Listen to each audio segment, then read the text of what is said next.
Bonjour, je m'appelle Aurore Promonet. Je vous présente l'ouvrage que nous avons co-dirigé, Daniel Niclot et moi-même. Comment les enseignants peuvent-ils agir pour favoriser les réussites de chacun et chacune et pour lutter contre la désaffection ou le décrochage scolaire ou universitaire? Les pratiques mises en œuvre dans des dispositifs spécifiques sont-elles transposables d'un pays à un autre? Les méthodologies scientifiques, mobilisées dans les champs des sciences de l'éducation ou de la sociologie de l'éducation pour étudier une situation d'inclusion, peuvent-elles profiter aux enquêtes menées dans un pays ou un autre? C'est à ces questions que s'attaque cet ouvrage. Il rassemble 16 auteurs. Ils sont enseignants-enseignantes, formateurs, formatrices, chercheurs, chercheuses en éducation. Ils appartiennent à des universités argentines, colombiennes, turques, françaises.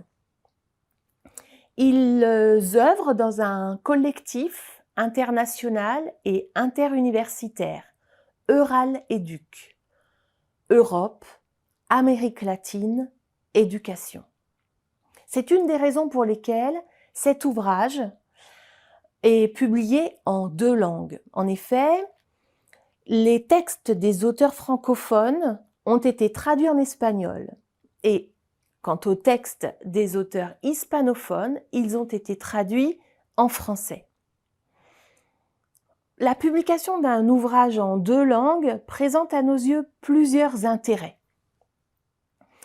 Tout d'abord, mettre en dialogue, au-delà de nos frontières, les travaux du collectif international Euraléduc et ceux du collectif français PIMS, Pratique inclusive en milieu scolaire. Autre intérêt de cette publication bilingue, partager et diffuser nos travaux d'un continent à l'autre et valoriser des communications qui ont eu lieu au sein d'un colloque international initié par le collectif Euraléduc et organisé en particulier par l'Institut universitaire Los Libertadores de Bogota.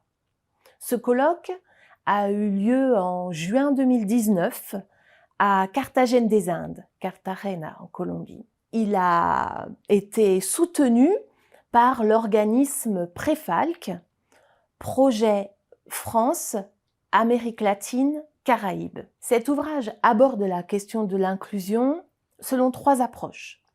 Celle des organisations administratives, celle des pratiques d'enseignement et de formation, et puis il l'aborde sous l'angle de la didactique, référée à des disciplines d'enseignement, et sous l'angle pédagogique, référé à des processus généraux d'apprentissage.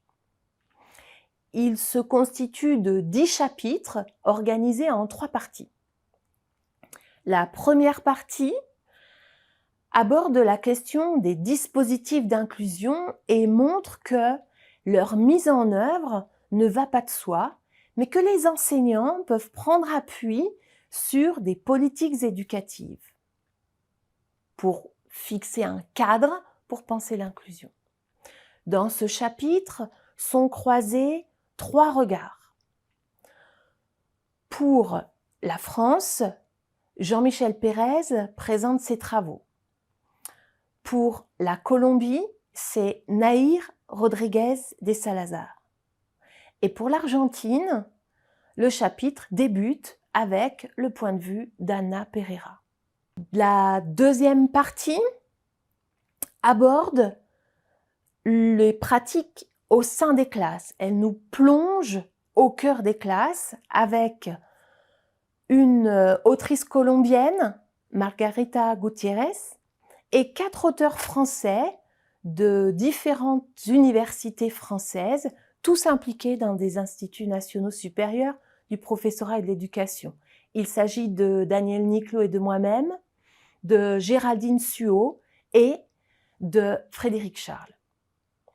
Quant à la troisième partie de cet ouvrage, elle aborde la question des politiques éducatives et ce sont des travaux complémentaires qui montrent comment les politiques éducatives peuvent accompagner et soutenir des dispositifs d'inclusion. On y trouve les travaux de différents pays. Pour la Colombie, Elisabeth Castillo et Sandra Guido ont rédigé leur chapitre. Pour ce qui concerne la Turquie, ce sont Veda Aslimyetis et Oktay Sem Adigüzel qui donnent accès à leurs travaux. Pour l'Argentine, Cynthia Schwamberger et Sylvia Grimberg nous présentent les résultats de leurs travaux. L'enjeu scientifique central de cet ouvrage est de contribuer à cerner et à délimiter le concept d'inclusion scolaire et universitaire. Inclure, c'est bien entendu permettre à chacun et chacune, élèves, étudiants, étudiantes, dans leur diversité, d'apprendre comme les autres et avec les autres. Inclure, partout dans le monde, c'est lutter contre des discriminations de toutes formes. C'est offrir à chacun de bonnes conditions pour étudier et pour s'épanouir à l'école et à l'université. Voilà ce que notre ouvrage collectif cherche à montrer.